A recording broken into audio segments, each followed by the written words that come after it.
How Slack killed email and nearly killed itself. In 2013, the average knowledge worker checked their email 74 times per day, spending 28% of their work week drowning in a digital avalanche of reply alls, CC chains, and inbox anxiety. Email had become the monster that ate productivity, turning every workplace into a chaotic mess of miscommunication and information overload.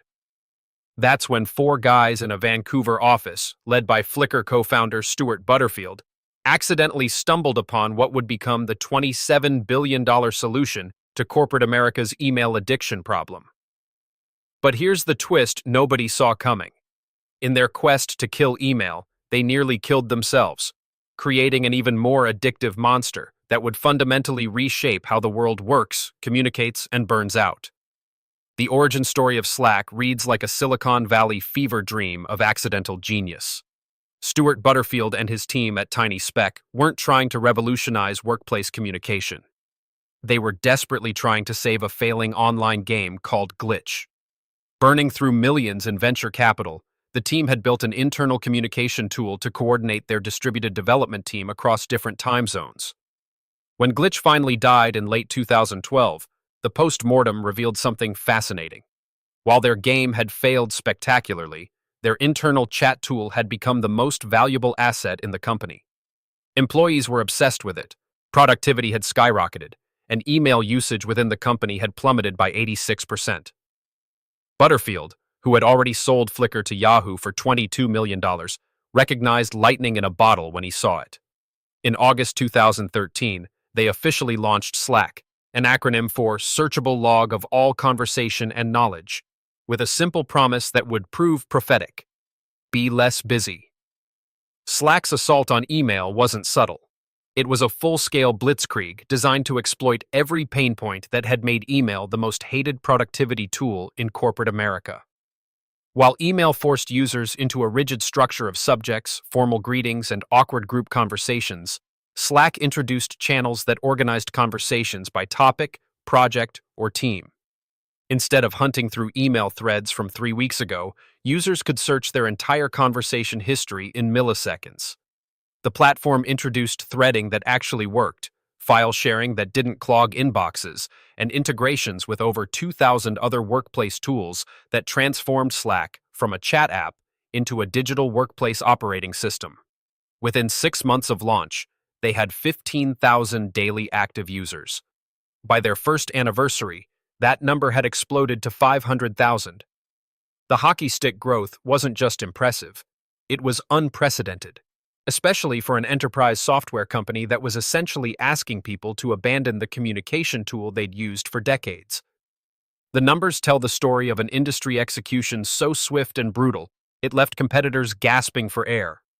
By 2015, just 2 years after launch, Slack had achieved what venture capitalists call product-market fit on steroids.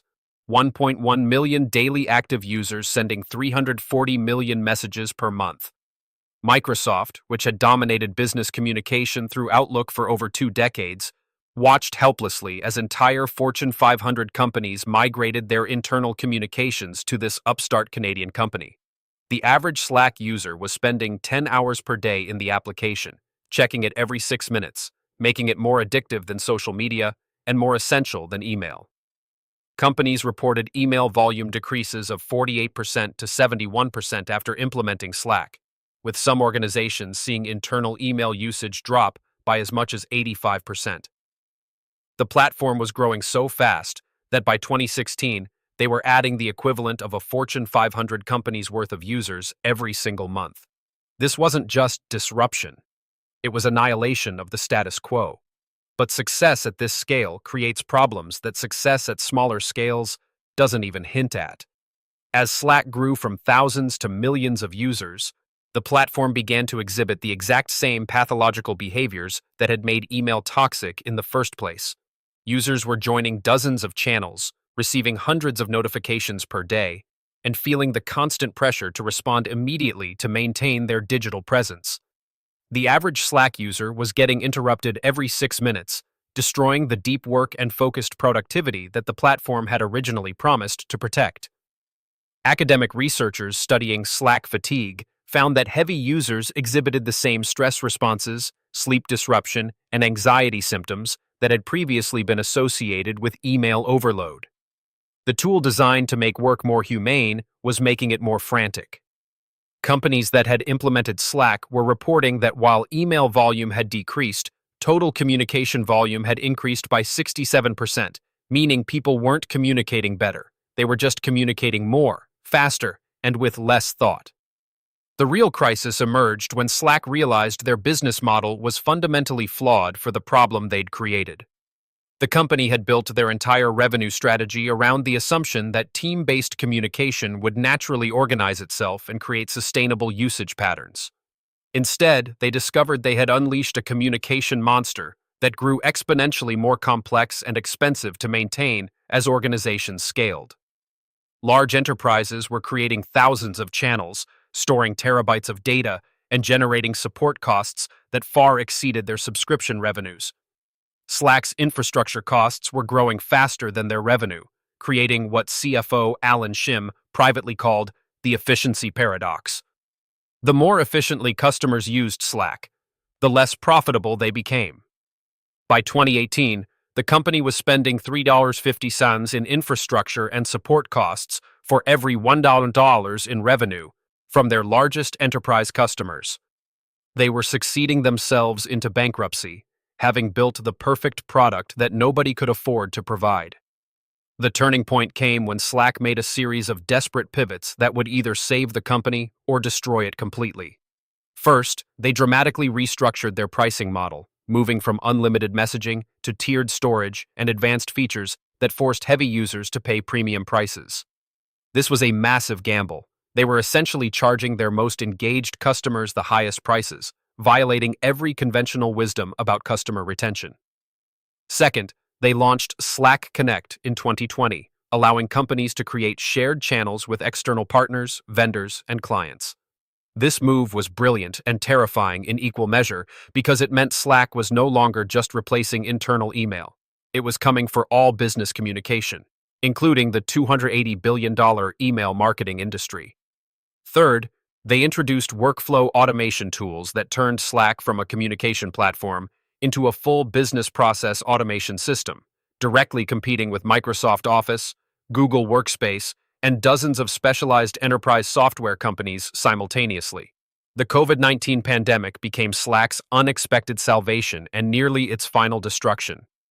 As millions of knowledge workers shifted to remote work in March 2020, Slack usage exploded by 25% in a single week, with new user registrations increasing by 1,000%. Daily active users jumped from 10 million to 12.5 million in just 2 months, while simultaneous connections peaked at levels that crashed their servers multiple times. But this growth came with a terrifying realization.